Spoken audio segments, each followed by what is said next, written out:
綺麗なんですね。高級施設がミス日本とかね、あなたの店銀次郎、あと川幅はそれなりに広いですね。これね、ずっとね、パンプスナックとか、以来ね、カレーのあんかけ焼きそばが有名ですと。沖縄料理のね、居酒屋さんが出てくる。なんだかね、面白いオブジェが、こういうとこってこういう店ありそう。現場猫じゃねえ、現場猫じゃないわ。川崎と横浜の間で、最古のね、神社ってことで、記念区分所になってます。鶴見に素晴らしいお寺さんがあったと。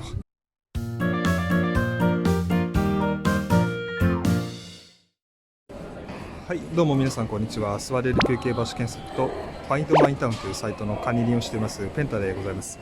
どうも本日もよろしくお願いいたします。今日はですね、JR 京浜東北線の鶴見駅に、来ております。鶴見駅はですね、鶴見線に乗り換えてきまして、浜川崎とかですね、海芝浦方面にも行きますね。京浜工業地帯の方にも、乗り入れしている、電車が、ここから乗ります。で、あとはですね、鶴見駅の、ロケーションとしてはですね、川崎から一駅になりまして、横浜市鶴見区となりますね。鶴見っていうとね、なんか川崎のイメージが強いんですけども、横浜市となります。はい。で、横浜市の中でもですね、2番目にね、外国人の、人口が多いということで、そういった外国人の受け入れをですね、積極的に行っているのが、横浜市鶴見区の、特徴となっています。で、今ですね、鶴見駅の東口に、おりまして、東西はですね、結構ちょっと改札が離れてましてね、後でちょっと西口方面にも、行ってみたいと思うんですけども、一応このね、駅ビルのところからこのね、東西にこうね、バイパスするような、なんだろう、橋があるのかな、という感じですかね。で、鶴見時代ね、僕もずいぶん久しぶりに来たものですからね、またいろいろ歩いてみたいと思います。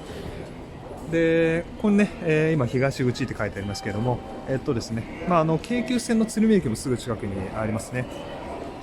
で、バスターミナルとか、で、あとはその JR 東日本ホテルメッツですね、JR 系のホテルも、ありますということになりますね。で、西口方面はですね、曹洞宗の大本山のね、総持寺があったりとかですね、あとはその鶴見大学っていう大学もあるみたいですね。で、この駅ビルはですね、シャルっていうですね、シャル鶴見っていうね、駅ビルになってまして、ここは2階スターバックスが入ったりとか、こういったね、駅ビルが、綺麗に、あって、鶴見の街並みもね、少しずつ変わりつつありますね。それでは早速行ってみましょう。じゃまずこの東口のね、改札を降りまして、エスカレーターをね、下っていきましょう。ここもうね、京急鶴見駅がすぐね、目の前に見えてますね。もうここは結構ね、開けててね、ロータリー、こういった感じでね、雑居ビルがあって、パチンコか、鶴見らしいな。パチンコあって、で、あとね、なんだろうな、ここはなんかガストとかね、居酒屋とかね、クリニック系が入ってる、第二日のビルっていうのがございますね。東口ロータリーこんな感じで、タクシー非常に多いですね。あとバス路線もございまして、このバスはあれですかね、京浜工業地帯の方に、行くバスが、あるんでしょうかね。ということで、こんな感じですね。で、このね、鶴見駅自体もですね、もう昔の面影はないですよね。こういったね、シャールっていうね、成城石井も入ってますんでね、鶴見で成城石井か、ずいぶん変わりましたね。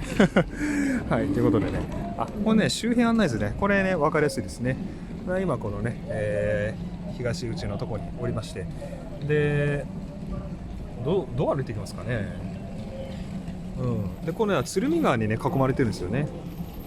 そう、大きなね、河川の鶴見川っていうのがね、この周辺ございまして、どう行くかな。で、あとね、鶴見といえばですね、ラクスパっていうね、岩盤浴が楽しめるスパが有名なんですけどね、こうね、めちゃくちゃ混んでてね、ちょっと後で紹介していきますからね。でね、JR 線と京急線はですね、こんだけ距離が近いので、非常にね、乗り換えにもね、便利かなっていうところですよね。じゃあ行きましょうか。シャルの1階ですね。ここデリフランスが入っておりますね。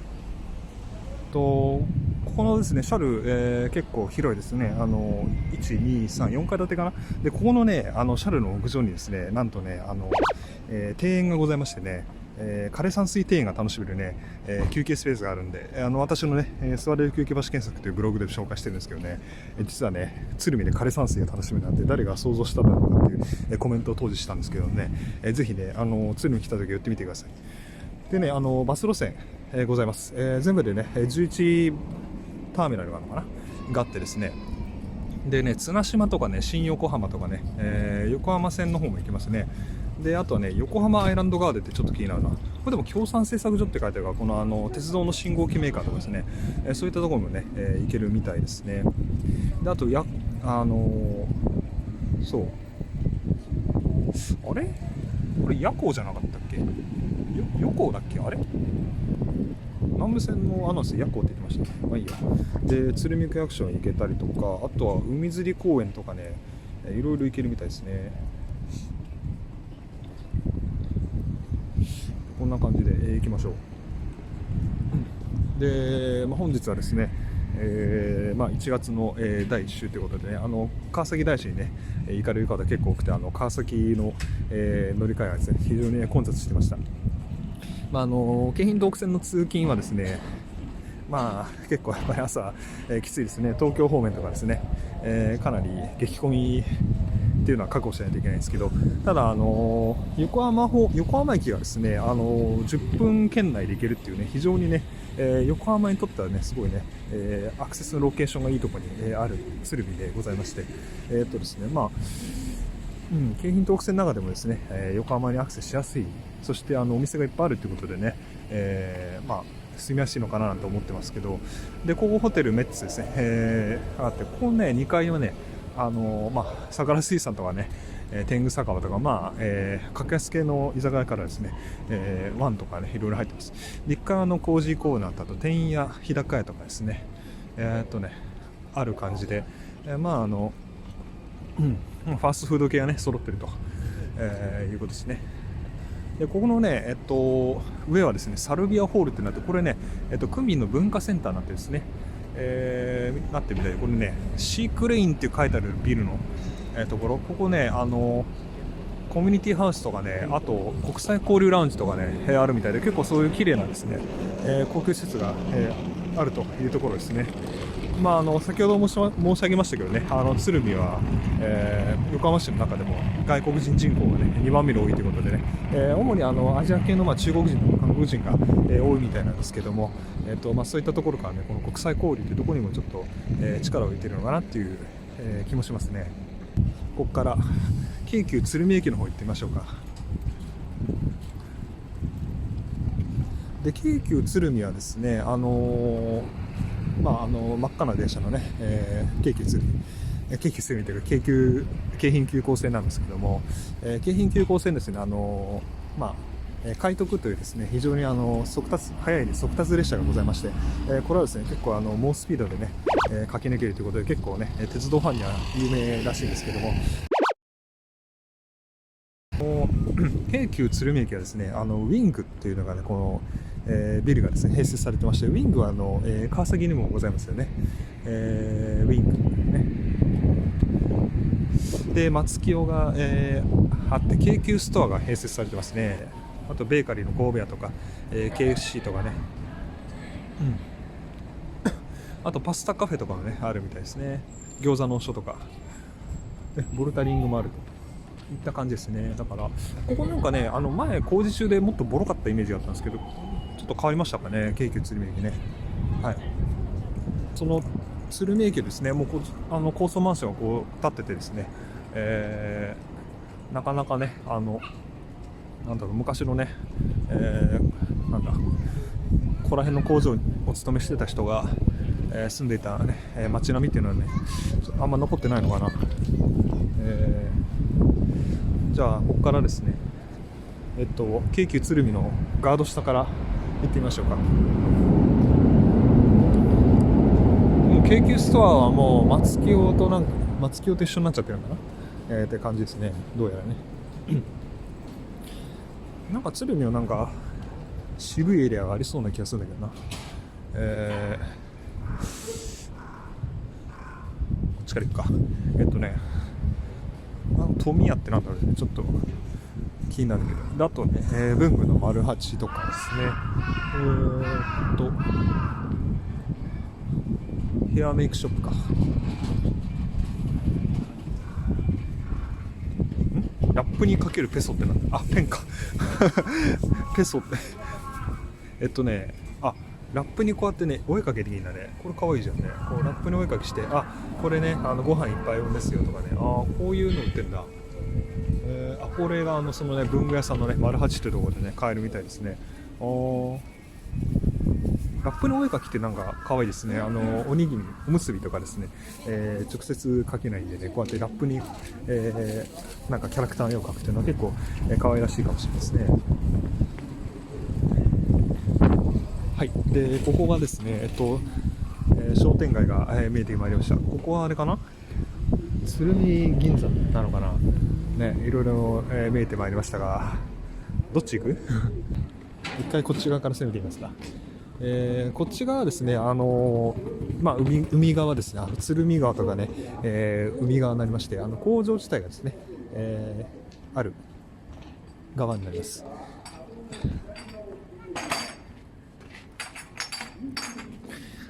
ところどころね、バルがあったりとか、あとね、そこのね、なんだろう、八百屋さんじゃないか、なんだろうな、なんかいろいろね、お菓子とかね、いろいろ売ってるお店なんですけど、結構安いんかな。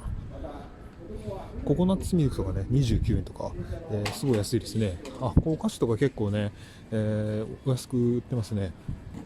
ここはなんか面白いかもしれない。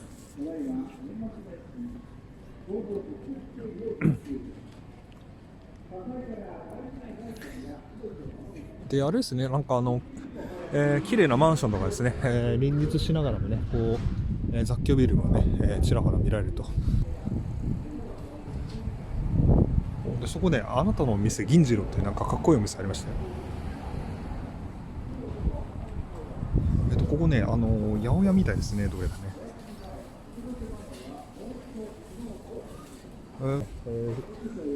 野菜とかね、果物がお安く売ってるのかなって思います。食料品のお店、熊沢、とかですね。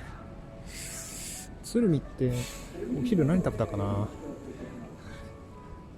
だいぶ前に来たからな。ここはホテルテトラって書いてあるね。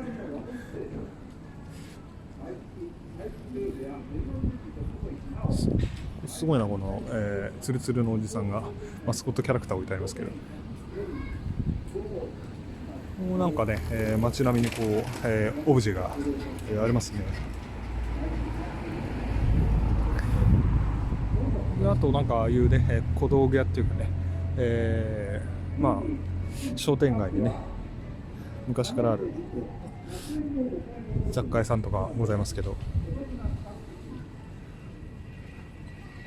家賃相場はですね、こういうね、綺麗めなマンションでね、あれかな、10万円超えちゃうかな。アパートもね、安いのであればね、5万円台もありますけど、基本6、7万ぐらいかなって感じですよね、こう見てるとね。こっちのね、マンションも、そうですね。川崎より安いのかなっていう感じですよね。じゃあ少しですね、ここからですね、曲がっていってみましょうか。ですね、こう、塩田交流プラザアップっていうのはあるんだな。アップってなんだろう。塩田地区センター。牛尾田って読むんだ。牛尾田地区センター、全然わからんな。があるみたいですね。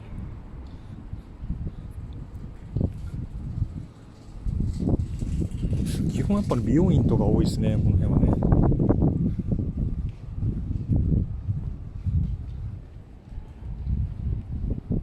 なんか鶴見もうちょっと濃いところがあるのかなと思うんですけど、ここら辺は、落ち着いてますね。は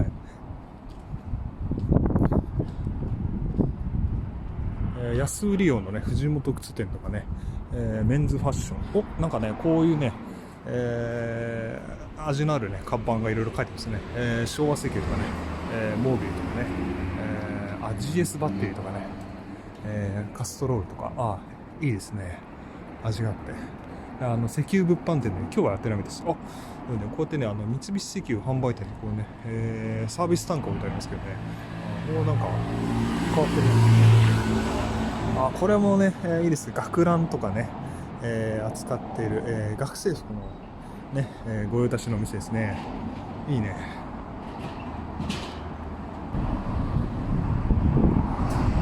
これがですね、第一京浜かな。第一京浜ですね、これね。国道15号ですね。日本橋から、神奈川県鎌川区まで通っている第一京浜道路なので、非常にね、大きな、通りでございましてですね、交通量も多いと。で、首都高速道路ね、この、塩入インターもね、すぐ近くにあると。K1 ですね、首都高のね。まあね、ここら辺はね、交通量めちゃくちゃ多いんで、結構うるさいですね。でね、神奈川ですね。ブックパークか。これ、ブックパークって僕知らなかった。鶴見店ってあるけどね。で、ここの第一京浜からね、こうね、信号を渡っていくと鶴見駅に行けるということでね、ございます。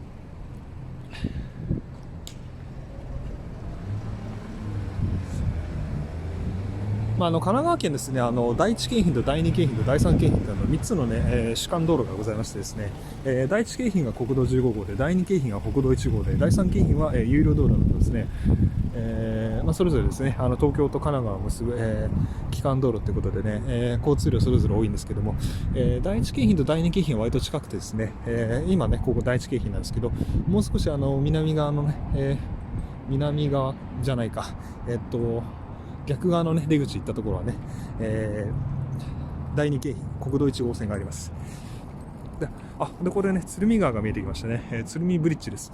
ここですね。あと川幅はそれなりに広いですね、これね、ずっとね。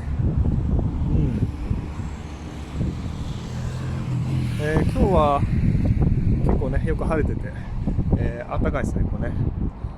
ちょっと川沿いにこう、続いてますと。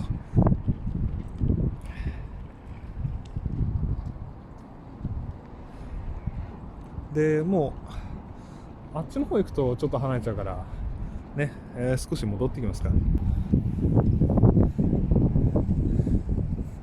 い、こっちが水鳥もね、いますね。水鳥も結構ね、遊びに来てるんですね。なんか黒っぽいカモがね、鶴見よく見るっていう感じで、鶴見川がずっと広がってます。でも途中で蛇行してるんですよね、鶴見川ね。蛇行して第一京浜の方にね行くんですけども、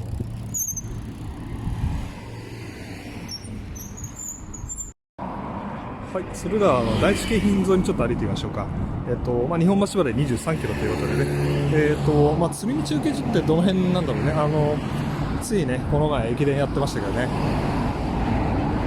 あれ、ここ歩けないかな。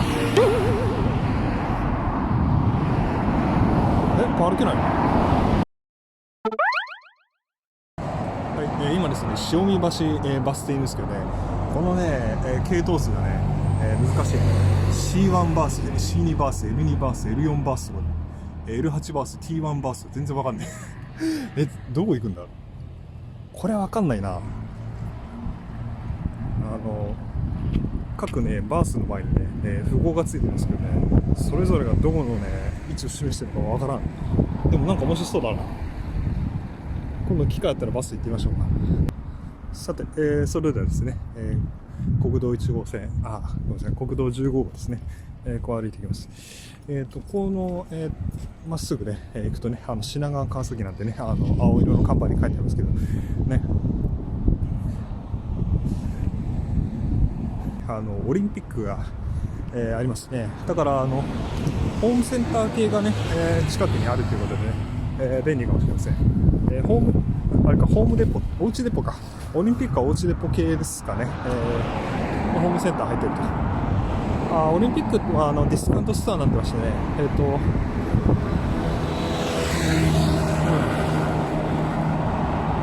このね、とこからまた、路地入っていきましょうか。ここにはなんか公園があるみたいですね。下蔵公園、下山公園、という小さな公園でございます。ここからね、少しお店が見えてきましたけどね、タイ料理のパサタイ、というね、タイレストラン、あとお寿司割烹の友とかですね。ここはクラブかな、クラブとかありますね。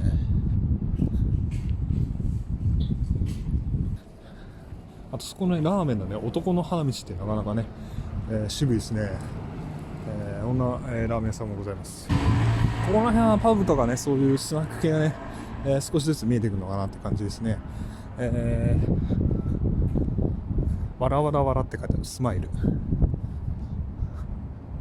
こんな感じなんだ。わらわらわらスターナイト。あとね、こっちのね、アジアン食堂春、ここはなんかあれですね、こじゃれた感じで、女子とかいいんじゃないですか。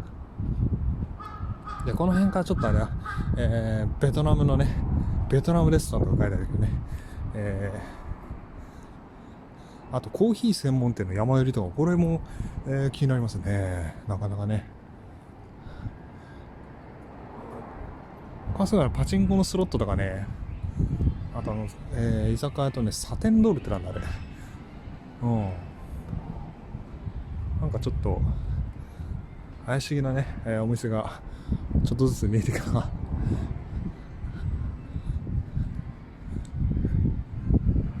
あららこういう、感じのね、ちょっともうだいぶ年季入ってる感じですけど、あります。あとミュージックパブとかですね、もうやってないのかな、っていう感じですよ。ミス日本とかね、いい感じ。そう、こういうのを期待してたの、鶴見。僕ね、全然スナックとか行かない派なんですけどね、こういうね、街歩くの楽しいなと思って、源氏あかりとかね、この雑居ビルの上にはね、囲碁将棋サロンもございますから、こうフィリピンスナックとかね、そういう感じのね、いろいろあると。でもね、スナックのね、隣はね、綺麗なアパートとマンションがあるということでね、この対比構造がなかなか面白いですけど。で、ここもね、韓国スナックとかね、あとはなんだ、パブ黒猫とか、いろいろね、いやこういう感じなんだね。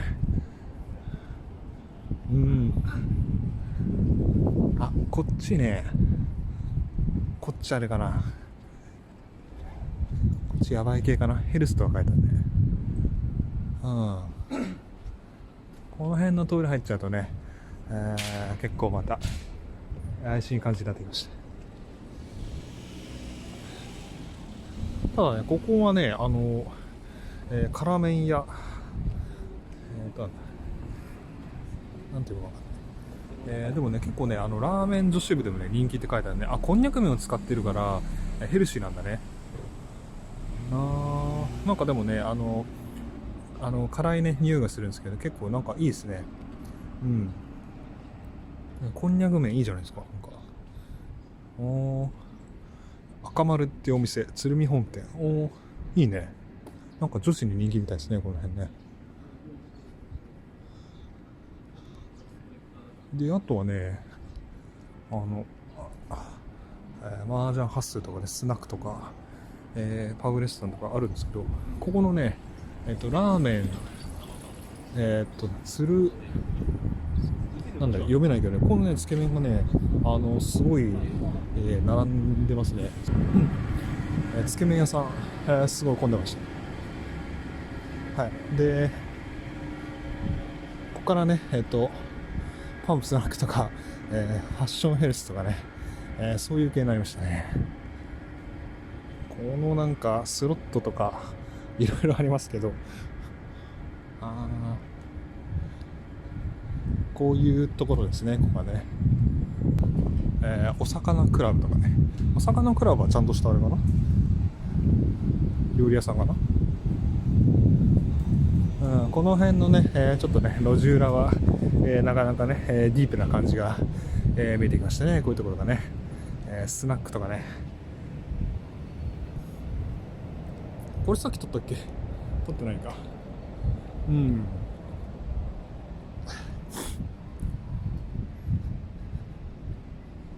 やっぱりね、京浜東北線のね、工場地帯側、こういう感じなんですよね。うん。カレーあんかけ焼きそばとかありますね。肉あんかけ焼きそばとか。もうね、チェンメンというね、お店で、うん、オープン以来ね、カレーのあんかけ焼きそばが有名ですというところですね。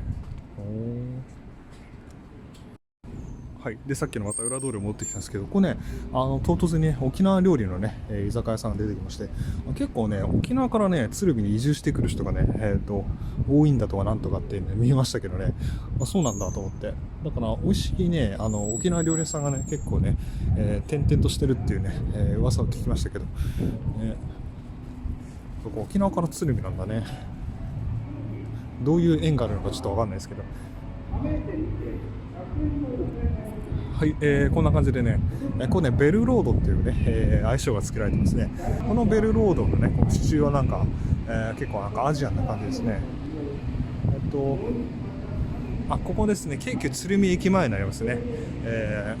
京急鶴見駅の第一京浜の出口ですね。駅前ですね、サイゼリアとかね、あと、オリジン弁当とかね、そういったチェーン店もありつつも、一本路地入るとね、ちょっとやべえ店があるといった感じでしょうかね。はい。京急鶴見駅前になんだかね、面白いオブジェを見つけましたよ。これね、なんだろう、なんかね、箱からね、こうやってね、液体金属みたいなのがね、こうなんか流し込まれてるんですけど、これのね、名称がですね、とろける立方体9302ってね、いいですね、いいネーミングだな。とろける立方体だって。ね。なかなか面白いの見つけました。はい。で、ここね、結構広い通りですね。国道15号の方につながるね。あとはそこのカフェのベローチェそこは2階建てかな。ちょっと広めになってますね。ぶらり行ってみましょうか。でさっきですね、紹介しましたラクスパっていうところですね。鶴見からバス出てますよね。そこね、岩盤浴が楽しめるんですけど、その岩盤浴のところね、めちゃくちゃね混んでましてね、岩盤浴の他にもですね、フードコートとかね、いろいろあるんですけども、すごいですね、ファミリーにね、人気なところですね、結構ですね、土日とか行くとね、すごいですね、人がね。はい。で、ラクスパですね、一応僕鶴見からね、歩いて行きましたけど、その鶴見川のね、ところをね、ずっとね、川沿いに歩いていくとね、ラクスパに、行きます。ラクスパは結構ね、いろんな雑誌にも載っててね、結構有名っちゃ有名ですよね。はい。岩盤浴楽しむんだったらね、僕最近見つけたのはね、京王長山のね、スパ。あそこはね、意外とね、駅近くて空いてましたね。なんか岩盤浴楽しめるというところって言うとね、結構ね、駅から離れたところ多いんですけどもね、僕、京王長山の結構おすすめですよって言っちゃうと混んじゃうか。ね、たまに僕は行ってるぐらいなんで。はい。じゃあですね、今度ね、交差点を渡って、ちょっとね、裏の方に、行ってみましょう。なんか面白いお店があるかもしれません。うん。さて、こっちもあれかな、パチンコスロットか、がある感じで、こうね、あれだね、ずっとこうマンションとかね、いろんな住居エリアで囲んでますね、こうね。この福永門っていうなんか、香港ヤムチャ関係のお店。やっぱ中華料理多いですね、鶴見ね。であとはね、ワイワイ亭とか、鶴見食堂、なんとかいろいろありますけど、さてどうしようね。あんなとこにサーティワンがあるんだ。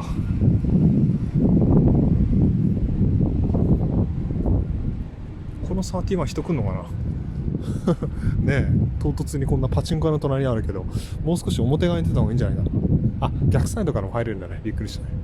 はい。あとね、ここのね、地下食堂入り口って、これなんかこういうとこってこういう店ありそう。鶴見の地下とか怖いよね。あとね、パタヤのね、タイ居酒屋とかね、あります。地下っつってもこれとあとオアシスってこう2店舗しかないのかな。あと上もね、いろいろね、生態とかありますけど、このね、喫茶コッコ。これ可愛くないですか、これ。ね。可愛いな、喫茶コッコ。ちょっと看板とかないからね。見れないけど。うん。よし、じゃあもうちょっと行ってみましょう。この立ち飲みね、取っちゃってるの。これ現場猫じゃないわ。現場なんだろう。現場のキャラクターね、なんか工場労働者向けのとっちゃん、うん、いいねとかなんとかありますね。右側にこの、鶴見ポケット保育園の、ございますが、うん、なんかあっち開けてますね。これなんか建物できるのかな。ここもなんかすごい綺麗ですよね、このね、マンションも。まあ確かに横浜がね、10分圏内って言ったら結構便利ですよね。うん、品川はね、どんくらいかんだろうね、20分かんのかな、っていうぐらいですけど、まあ交通の便はね、いいかもしれないですね。はい、今のね、公園を越えて、急に神社が見えてきましたね。あ、これが鶴見神社ですね、例のね、鶴見神社となっております。鶴見神社はですね、川崎と横浜の間ね、最古のね、神社ということでね、結構弥生時代から、なんかあるとかないとか、結構歴史がある神社みたいですね。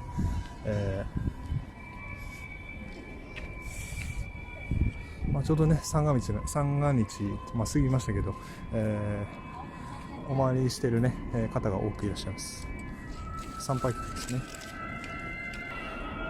鶴見のね、田祭りという伝祭り、年の初めにね、稲作の過程を模擬的に演じてその年の豊作を祈願する、予祝行事なんで、毎年4月29日にね、鶴見神社で境内でね行われるそうですよ。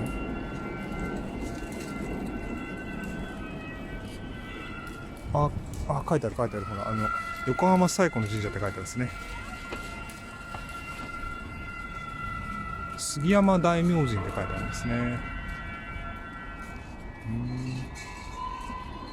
杉山ってあれかな、川の流域沿いに、ある利根川だったら香取とか、荒川だったら氷川神社とか、そういう系のあれかな、この辺鶴見川だからね、杉山っていうあれなのかな。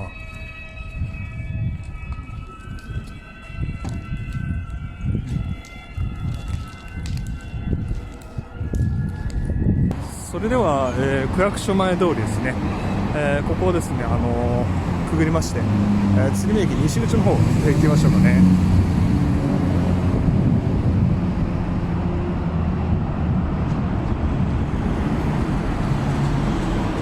結構やっぱり第一京浜に沿ってるんで、第一京浜と違うつながってるから、交通量は多いですね。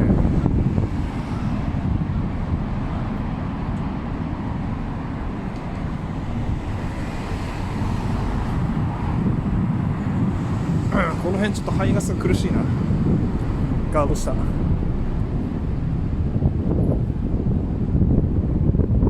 ういうとこ落書きする人ってさ、車怖くないこれ、路側帯が全然ないからさ、落書きするのも命がけだよね、これね。ここだって交通量ね、深夜で減るっていうあれあるんですかね。結構だってここ基幹道路とつながってるからね、夜でもそれなりに、ね、車来そうですけどね。はい、じゃあ西口方面歩いていきますよ。でもね、ここはね、肉どころのね、聖護っていうなんか、地鶏のね、鶏刺しとか食べれるんですかな。手羽先とかあるんですね。ここからまた徐々にお店が増えてきて、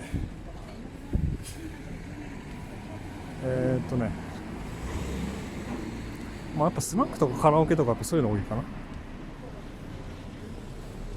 カフェプレイスって書いてあるけど、めっちゃお好み焼きともんじゃって書いてあるね。カフェじゃないじゃん。あ、お昼はあれかな、カフェやってるのかな。で、夜はもんじゃって感じか。ハイブリッドだね。あ、これね、鶴見記念区分署があるんですよ、これね。あ、ほら、JR 東日本ですね。鶴見記念区分署っていう、この変電設備になったんですこれ。います。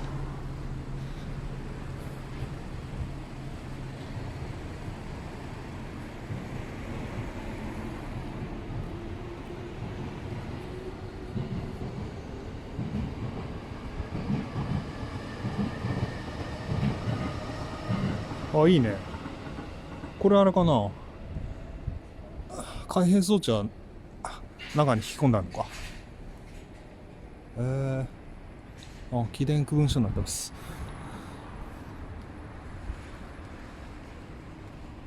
なんかね、鉄道の事故といえばね、桜木町事故なんてね、大きな事故ありましたよね。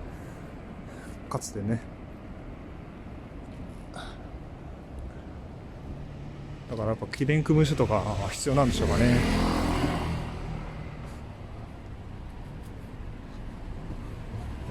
じゃあ、ここは業務スーパーがございますが、業務スーパーと対抗するようにこうね、鶴見八百屋が、ございます。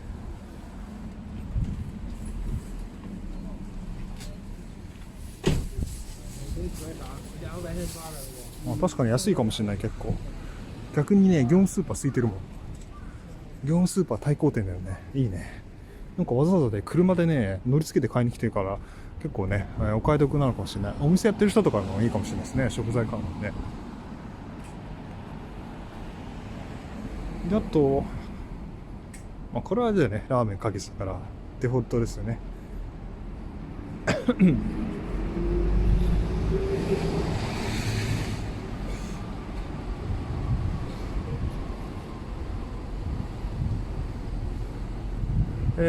だいぶ駅の方近づいてきてね、ニュー担々麺元祖って書いてあるね。ニュー担々麺ってなんか、どっかで見たな。元祖らしいですよ。何でも元祖だからね、最近ね。わかんなくなってきちゃったよね。で、ここでね、上はペデストランデッキで繋がっててね、どうやら声優が、あるみたいですね。あとね、ミナールっていうね、なんだ、ビルがありまして、ここはね、カフェのシャノアールとかね、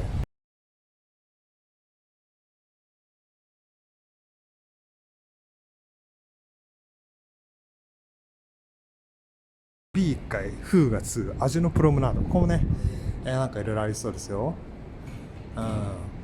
チャイナ系が多いかな、チャイナ系が。あとね、このね、スタークラブのライブショーとかね、コスモってこのゲームセンター結構年季入ってますね。コスモゲームセンター。ここなんかジャッキョベリーにね、いろんな、スナックとか入ってますけど、こっちはなんか渋くてね、いろいろ、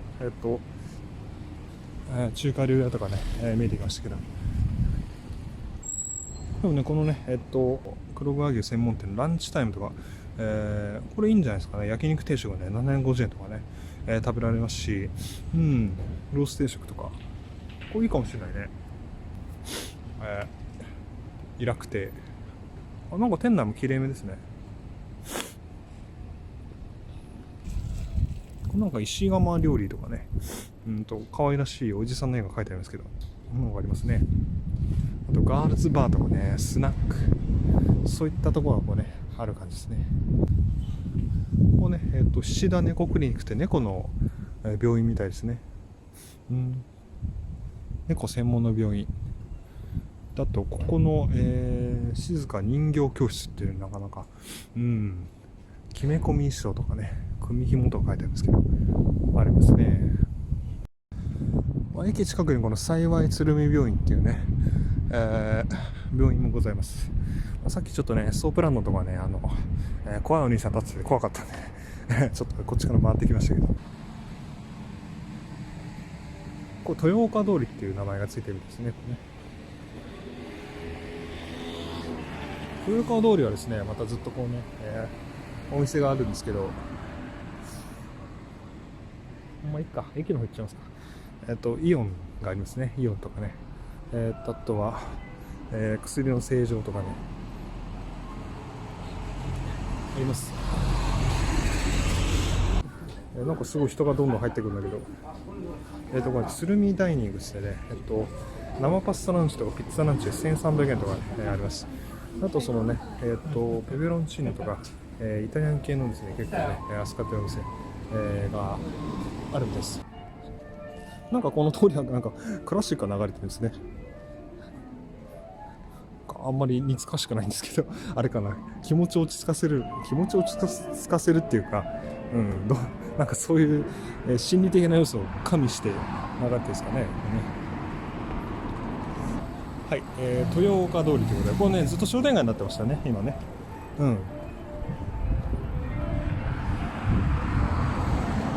で、こっからあれかな、声優の方行くんですけど、これ新横浜駅に行けるバスが走ってますね。この道朝混みそうだな。バスやばいよね、多分。絶対朝渋滞だよね。だって横浜駅ね、西口にアクセス、横浜じゃないよ、鶴見駅西口にアクセスするね、メイン道路はこれになるってことですから、これはね絶対混むよね、朝ね。もうわかるわ、大体。でここから急にね、なんか特徴的なオブジェがあってね、ここからだから鶴見駅のね、方に行けるんですね。ドトールがあってね、あとまたパチンコとね、フーガっていう、これはね、商業施設になってるのかな、なんかデパートみたいにでかいですね、フーガ、があると。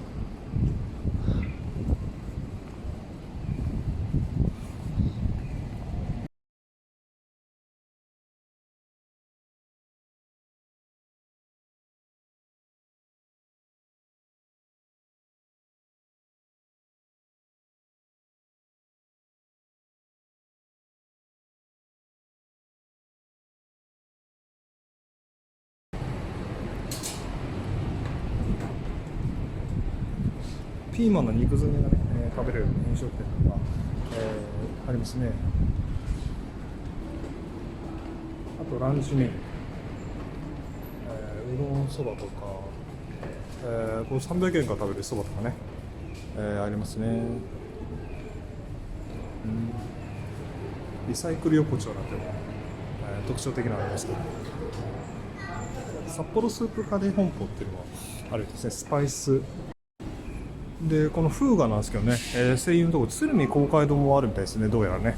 フーガ1からフーガ3までだね。フーガ1がですね、6階までが声優なんですけども、5階まで声優なんですけども、6階7階がね、この公会堂になってるんですね。これまた珍しい。あとね、フーガ2の方はインド料理ロードブッダ、飲食店が多いですね。はい。でスーガ3の方は、こっちはね、飲食店もあるんですけど、会社とかクリニック系が入ってるということでね、こんな感じで、声優はね、夜23時まで営業してますね。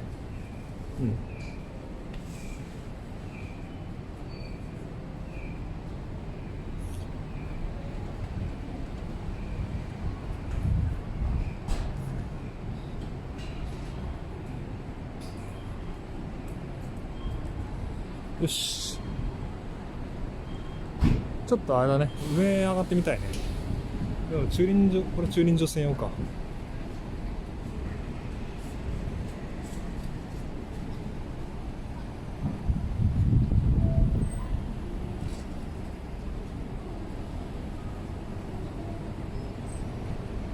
駅前にね、声優があるからね、お買い物便利ですね。なんか西口側の車と人通りの行き交いが激しいな。なんか落ち着かない、ちょっと。まあ、この富岡通りがね、豊岡通りがちょっと狭いっていうのはあるよね。こんなとこバスガンガン通ってるのはね。でこれまたね、広いバスロータリーがあって、これはみんなどこ行くんでしょうかね。川崎駅とか、そっちの方に行くバス路線。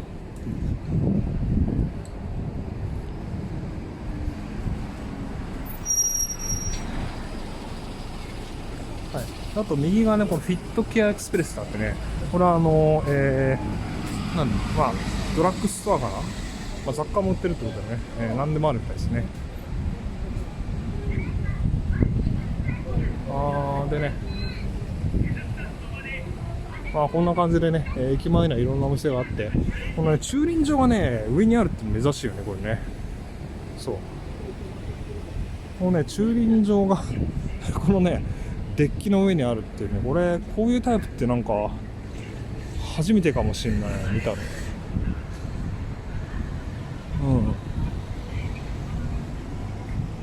で、なんかこのマックもすごい混んでるしね、なんか、とりあえずね、駅前のわちゃわちゃ感がすごいね。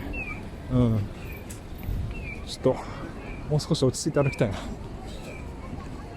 わちゃわちゃ感すごいな。ちょっと渡っちゃうか。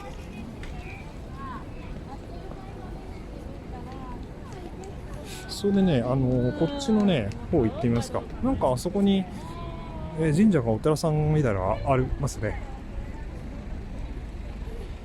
ここはなんか、坂登っていくと鶴見大学がどうやらあるみたいですけど、あと車でなんか風が来た時はここに、駐車する感じで、立体になってますね。タワー式のね、駐車場になってます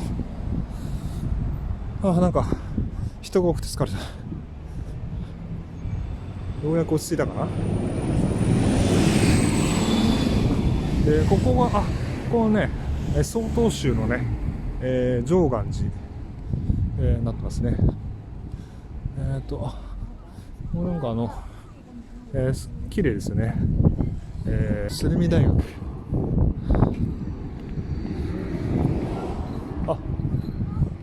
もう大本山って書いてますね。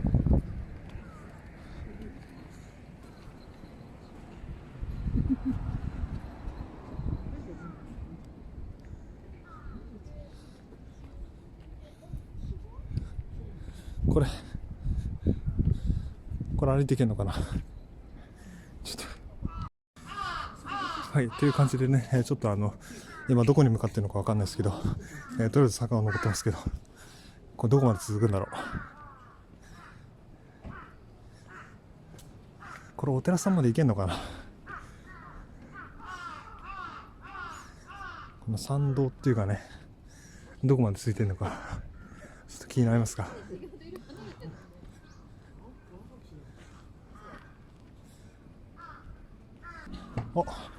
なんか建造物が見えてきましたよ。なんかすごいなんか立派な建造物が見えてきました。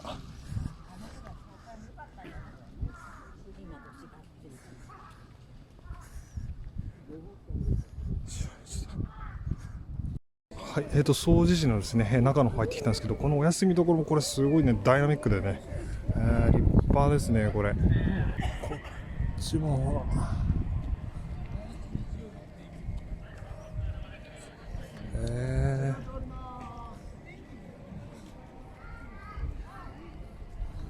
すごいね。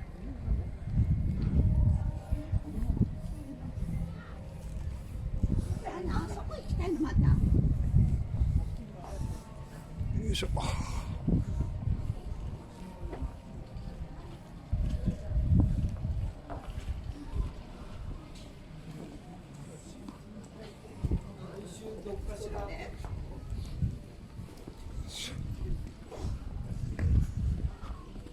じゃあちょっと仏殿の方に行ってみましょうか。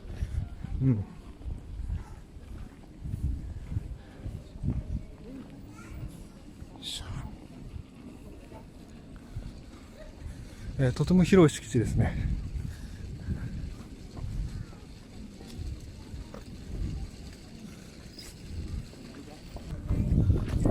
ほら、大本山総持寺の、すごいね。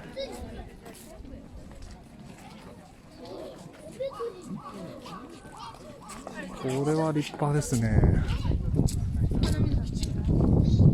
おー、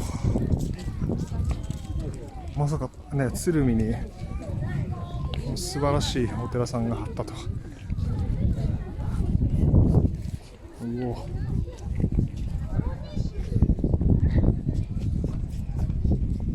おー、すごいダイナミックですね。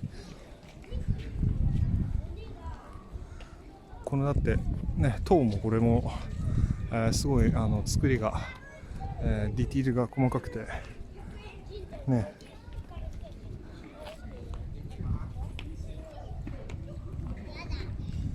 こういうスポットもあるんですね。鶴見の特徴です。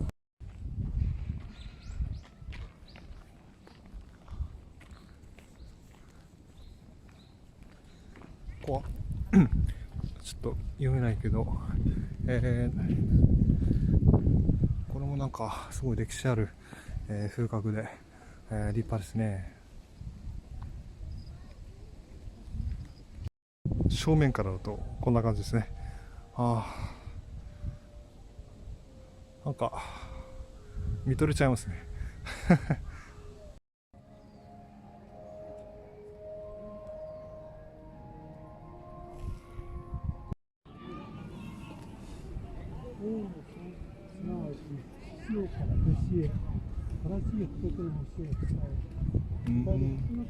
仏の教えを伝えられたそうです。ちょっと解説が読みたいんですけど、ちょっと見えないんで、はい、大本山総持神ですね。総持寺の、初詣案内図って書いてあるんですね。さっきね見たの仏殿とね、大祖堂祈祷ってところに行ってきたわけでございます。金河神殿2020年度ですね。すごい立派だな。なんとこのね、ちゃんと門から行けばよかったな。参道通って、なんか変な坂道の側道から来ちゃったからね、裏参道みたいなとこ来ちゃったちゃんと歩いてくればよかったな。まあなんかね、鶴見の、いかにもなんか京浜工業地帯らしい、ところをいろいろ歩いてきたわけですけどね、まあ、こういったちょっと、立派なお寺さんの、癒しスポットがあると、またちょっと鶴見の見方も変わっていきますね。今ちょっと戻ってきたところにね、このパキスタンレストランがあるんですね。これね、ランチディールとかね、これはもうカレーかな、カレーがメインみたいですね。ランチセットカレーとかあるんですけど、パキスタン料理の、お店ですね。このレストランバーグ、いい味出してますね。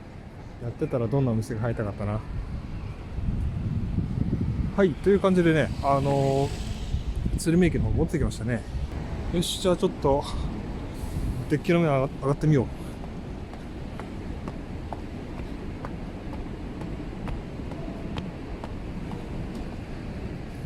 よいしょ。よ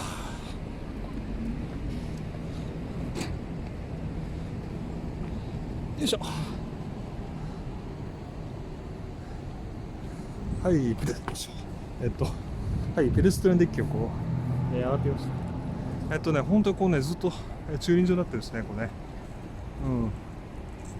であとね、東進とか塾関係もありますけど、デッキが駐輪場ですからね。でこのデッキからですね、大戸屋とか、サイゼリヤとかも、行けるみたいですね。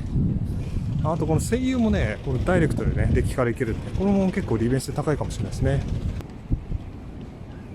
はい、じゃじゃーん、こんな感じですね。駅前、ビルに囲まれてるんで、ちょっとね、ビル数がすごいんですけど。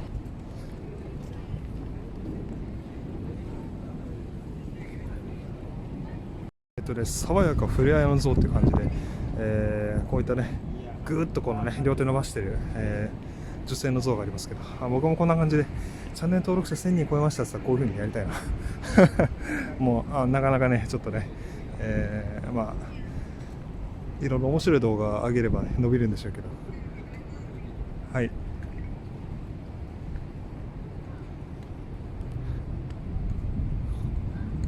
じゃあここのね、ミナーラ入っちゃうともうあれかな、鶴見駅だから、ここら辺でフィニッシュかな、そうすると。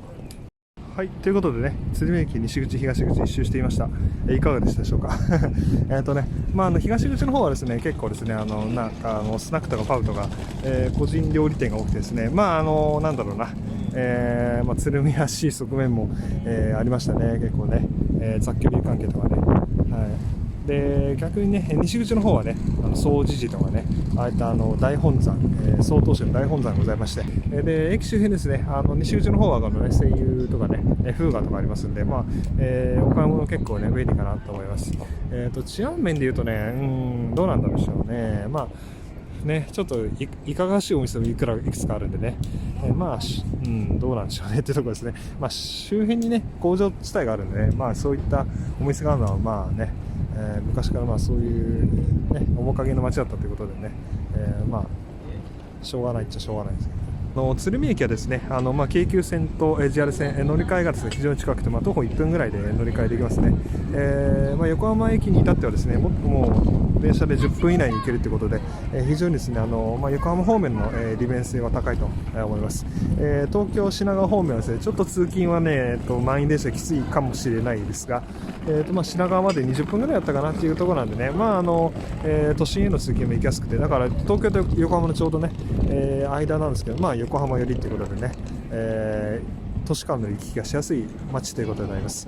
で家賃相場は川崎よりは安いですけどね、こんだけね、お店が集結してて、便利なところなんでね、